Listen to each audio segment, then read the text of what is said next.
For the referential field Other Institutionality, the Van Abbe proposes the term deviant. Like other terms I have proposed during the seminars, deviant has been circulating within the Van Abbe for some time. It is borrowed from the title of an essay written by our learned colleague Charles Escher in 2011 titled The Deviant Institution. For the Van Abbe and myself, the term came into focus when I was writing a research policy paper for the museum in 2015. That paper was a process whereby we were trying to articulate and embed processes of research more explicitly within the institution. The notion of research was used floating around different departments, collection departments researching provenance of artworks or research-based exhibitions. The aim of the paper was to explore what type of research and research-based practices, artistic, curatorial, archival, we wanted to institute, and the implications that would have for our working processes. Here the notion of deviance, as I shall discuss, felt prescient. So maybe it's important to understand that I'm approaching this term deviance in relation to research and research processes rather than other forms of bodily deviance that might happen within the institution. The policy paper resulted in the research program Deviant Practice, which currently involves research projects by artists, curators, and archivists. Many of the ideas and reflections then, as well as some of the examples discussed here, derive from that process. So in its simplest terms, to be deviant can be understood as veering off an entrenched path, as its etymology, de, off, and via, way, makes clear. Two paths currently seem to determine the trajectory of the modern European or even Western European, from where I write, art museum. The first that came to define the cultural institution is inextricably linked to and emerges from Europe and the West's understanding of itself and, by inference, its relationship to others. A self-understanding that was born by the white Enlightenment male subject and a relationship to others that was defined through power, either military or economic, with inextricable links with the formation of the nation-state and its ties to both the modern and colonial projects. So here, to be deviant within the museum would be to find methods and forms of knowledge that might expose and unravel those links, as well as the cultural and political formations that gave rise to them. In this sense, we can understand deviance as adopting a position vis-à-vis the institution's historical processes, its form of projected authority, and its modes of categorization. Today, a second, equally problematic path pervades, one that calls for cultural institutions to define its success or efficacy, as Vassif was alluding to, through numbers, either visitor numbers or the amount of money it can raise. This path has been embedded through the museum confirming and capitalizing on an artistic and epistemic canon, as Harold Rowning states, back to the bosom of the canon of art historical tradition of aesthetic rules that is unsurprisingly dominated by artworks, theories, and systems of ordering knowledge from Europe and America. This approach overlays one form of hegemonic structure with another, namely that of the market and the attention economy. Both intertwined paths, one formed by Euro or Western-centric self-understanding, the other the logic of the market, deny space for different types of knowledge and working methodologies to enter the museum. They deny the possibility of other institutionality by demanding that we conform to their logic. At a time when both these systems are in crisis, it would seem important to conceptualize and institute forms of practice that find ways to shut out the lights, as we were talking about yesterday, and to deviate from these paths in both methodology, content, and historical approach, as a means to unravel different lineages. Attempts at resisting conformity have defined and propped up different avant-garde and experimental approaches throughout modernism's history, which in turn have been successfully folded into and co-opted by the institution at different moments. Similarly, and more recently within the context of cultural institutions, institutional critique and later new institutionalism have found ways to challenge institutional structures that can, by and large, be read in a similar vein of experimentalism and nonconformism that allowed the Western Museum to redefine itself and subsequently extend its lifespan. Therefore, the term deviant needs to avoid functioning simply as a performative or rhetorical move by the institution to break rules, whilst furthering its own self-preservation.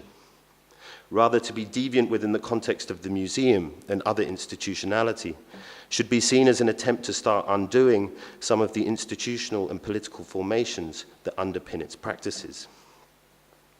Therefore, we might understand the prefix "de" off in deviance in relation to processes of decolonizing, demodernizing, de-neoliberalizing, or now we have a new one, de-enlightening, that might be part of deviant practices.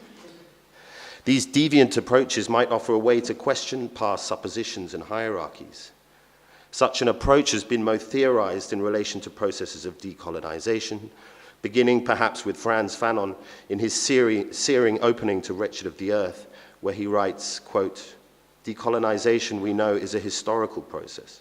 In other words, it can only be understood, it can only find its significance and become self-coherent insofar as we can discern the history-making movement which gives it form and substance," end quote.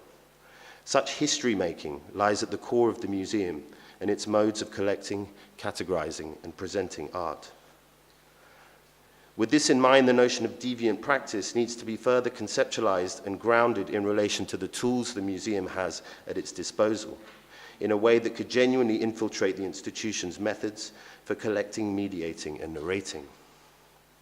A first step would appear to acknowledge the implications for our processes and timeframes of working, governed as they so often are by the museum's event culture.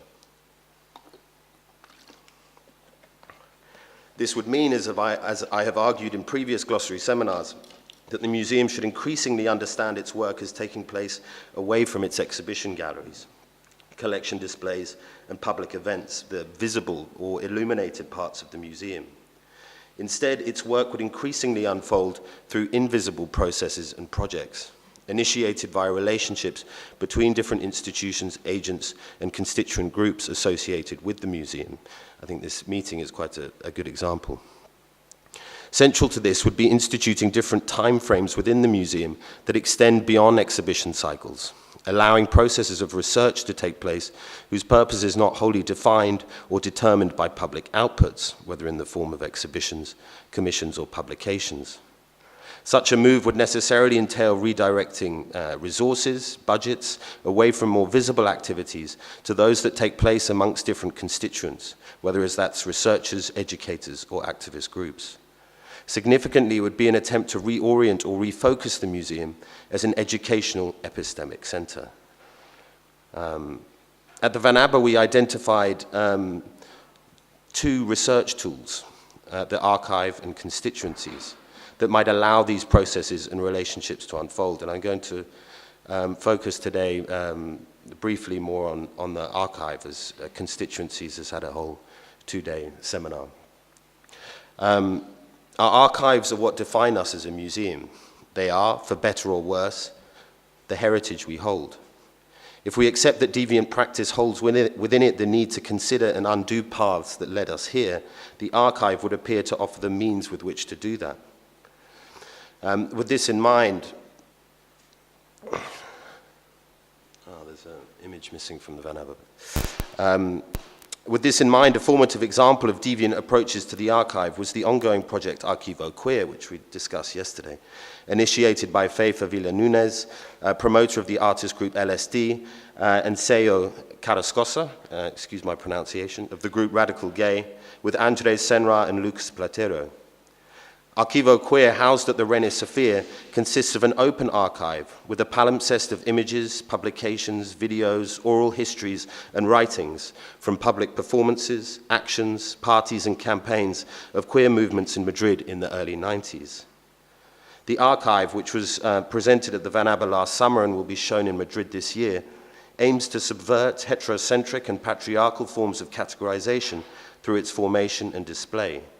Central to the project's methodology and its central question, can an archive be queered, Arquivo Queer with a question mark, is an interrogation of what constitutes an archive and the inherent processes of inclusion and exclusion that are part of the museum's history-making processes, to go back to Fanon.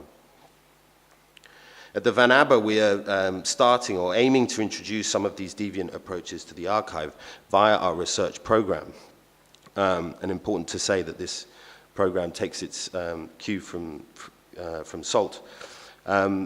where we issued an open call to artists, curators, and archivists to undertake research into the museum's archives in collaboration with different constituents groups. A first step within that process has been to allow the time and resources for a thorough interrogation into our own institutional heritage. The archivist Michael Karabinos, for example, is looking into Carol One, the tobacco company owned by Henry Van Abbe, the Van Abbe Museum's benefactor, who in the 1930s struck a deal with the city of Eindhoven to donate his Dutch modernist paintings to the city that would see the construction of the museum. Karabinos' research shows that Van Abbe, whose wealth and ability to collect art came from the profits of Carol One, was sourcing tobacco from Java in Indonesia, at the time a Dutch colony, via the tobacco trading markets in Amsterdam. This is a record of the tobacco trading market in Amsterdam. And this is Trogo, which is the area and tobacco farm in Indonesia. Karabinos' research into the training records of the Dutch tobacco markets is exposing how the Van Abbe's museum history is tied to the Netherlands' colonial history and the trading partnerships that emerged from the Dutch East Indies Company. Elsewhere, Petra Ponte is researching the Van Abbe's colonial exhibition history through TINSA, which stands for Tentoonstelling Exhibition Indonesia, Suriname, and Dutch Antilles, which opened in the Van Abbe in 1949. The Van Abbe was the 17th venue for this vast touring show, which attempted to show kinship with the Dutch colonies. Whilst Karabinos and Ponte's research are small examples, they begin to explore what a deviant approach to the Van Abbe's archive and history might yield in terms of offering alternative histories that expose the interconnectedness of its modern and colonial legacies. Deviant research practices, as Pancho alluded to yesterday, similarly need to speak from different subaltern, black, indigenous, and queer voices. Something the Van Abbe and perhaps the Internationale, certainly the Van Abbe needs to work more closely on. This year, as part of the research program, we will work with artist Brooke Andrew on a residency and exhibition program. This is from actually from an exhibition in Reina Sofia, really useful knowledge. That will interrogate the Van Abbe's collection in combination with his own collection of indigenous archives, ethnographic photographs, and colonial memorabilia. So here you see in Reina Sofia, there's again this combination of works from the collection of Reina Sofia, so Wilfredo Lam in the corner, and his own archive, and actually the queer archive was also part of this display.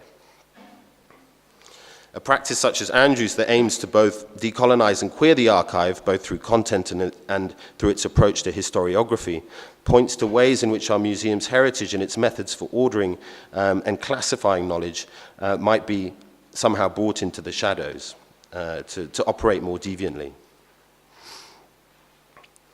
But what would it mean to deviate more radically from the types of knowledge that the museum is accustomed to fostering and facilitating? Namely the disciplinary knowledges such as art history, critical theory, etc. How could other institutionality learn from and be informed by different forms of indigenous knowledge, for example, as a mode of thinking that operates outside modernism's relentless drive for progress and consumption that has wrought so much damage? In closing, it is worth considering Internationale as a potentially deviant structure or institutional mechanism. It seems that Internationale's transversal makeup across different historical, social, and political contexts, as well as the different scales and legal structures of its partners, mean that it cannot be determined, tied to, or governed by one path. It constantly needs to deviate and traverse them. Equally, as a confederation that is not tied to a single city, regional, or national identity, but one that claims its ethics are based on the values of difference and antagonism, solidarity and commonality, there appears to be the potential for different forms of deviance. When one considers its potential organizational structure, it seems to have a capacity to institute different forms of knowledge production that could take place through long-term research involving partners across different knowledge centers, museums, universities, archives, activist groups, and constituencies that might institute other deviant epistemological and cultural projects. Thank you.